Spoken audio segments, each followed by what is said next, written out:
Ahli-ahli Dewan yang pelbagai menimbulkan persoalan mengenai perkara 00100 iaitu kajian-kajian kemungkinan yang telah meningkat naik peruntukan bagi 2023 ini adalah 39.2 juta berbanding dengan sebelumnya. Tahun 2023 ini ada peruntukan yang naik tinggi kerana tahun ini ialah tahun yang kita perlu lakukan kajian separuh penggal rancangan Malaysia ke-12 di samping kajian-kajian lain yang berterusan daripada satu tahun ke satu tahun. Keperluan untuk mengadakan kajian itu sebahagian besarnya datang daripada kementerian-kementerian dan pihak-pihak berkuasa yang lain. Contohnya, kalau ada beberapa perkara atau perkembangan yang dirasakan akan ada kesan kepada ekonomi negara ataupun ekonomi wilayah atau kawasan tertentu, maka pihak berkuasa yang bertanggungjawab itu akan memohon dengan EPU untuk diadakan kajian kemungkinan. Contoh yang terkini ialah cadangan kerajaan Thailand untuk membina land bridge contohnya. Jadi kita perlu mengadakan kajian kemungkinan kesan dan apa tindak balas kita kepada rancangan tersebut. Jadi dari satu masa ke satu masa ada perkara-perkara yang ditimbulkan, yang berlaku di sekeliling kita, yang kementerian pelaksana ataupun agensi yang terbabit itu yang akan datang kepada Kementerian Ekonomi untuk diadakan kajian kemungkinan. Cuma tahun ini dia lebih tinggi kerana ia melibatkan juga kajian separuh penggal rancangan Malaysia ke-12 yang hanya berlaku pada tahun-tahun tertentu sahaja.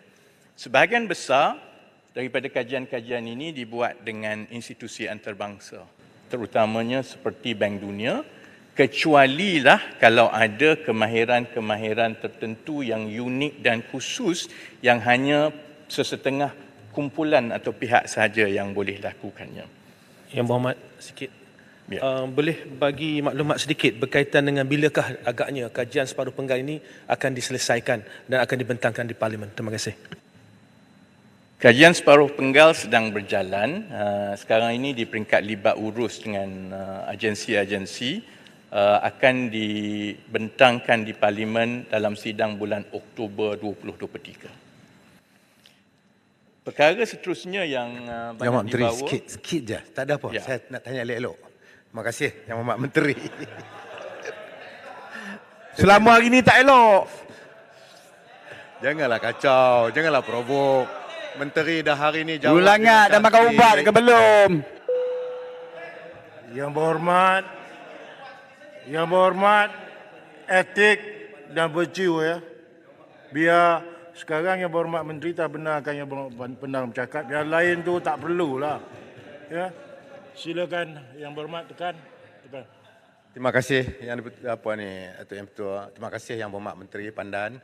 Bila disebut tadi kita ada setting untuk Golden Triangle. Yang ni adalah pemangkin kepada pembangunan di kawasan utara. Jadi saya nak minta lah atas jasa baik Yang Berhormat Menteri review baliklah Aeropolis tu. Aeropolis ataupun KXP tu yang mana dia menjadi pemangkin, dia bukan jadi persaingan kepada rakan-rakan kita di sekeliling. Saya minta, saya merayu supaya kaji balik, review balik dia punya kesan ataupun kita buat balik feasibility study. Yang keduanya saya nak minta, masa saya tahun lepas untuk Masjid Pendang yang diluluskan sebanyak 5 juta oleh NCIA, saya minta supaya di take off cepat-cepatlah, itu sajalah. Sebab jangan dah Masjid Pendang ni dah terlalu skram. Dia duduk di atas tanah jalan raya reserve dan bila hari orang nak sembahyang raya ke jemaah ke dia mengganggu lalu lintas dan kita dah ada bekal sebuah tapak yang diberi khas oleh Majlis Agama Islam yang diberi kepada untuk bina masjid. Jadi saya minta Yang Berhormat Menteri melalui CIA tengok balik dia punya kod pembinaan. Terima kasih Yang Berhormat Menteri. Hari ini saya seronok dengan Yang Berhormat Menteri Pandan. Terima kasih Pendang. Soalan pertama tentang Aeropolis, saya pun tak tahu sebut penuh Aeropolis. Dia tidak ada dalam senarai di bawah kementerian saya. Dia tidak ada sama ada di dalam senarai NCIA. Dia juga tidak dibawa terus oleh kerajaan negeri kepada Kementerian Ekonomi atau EPU. Jadi kalau ada saya boleh komen, sebab tak ada saya tak boleh komen. Kan? Yang kedua mengenai masjid di Pendang, setakat ini saya boleh sebut dalam Dewan ini, tidak ada satu projek pun yang kami potong setelah kami ambil alih. Termasuklah semua ini. Cuma pelaksanaannya begini, pelaksanaannya di peringkat Kementerian Ekonomi, kita meluluskan peruntukan itu berdasarkan kepada kriteria-kriteria.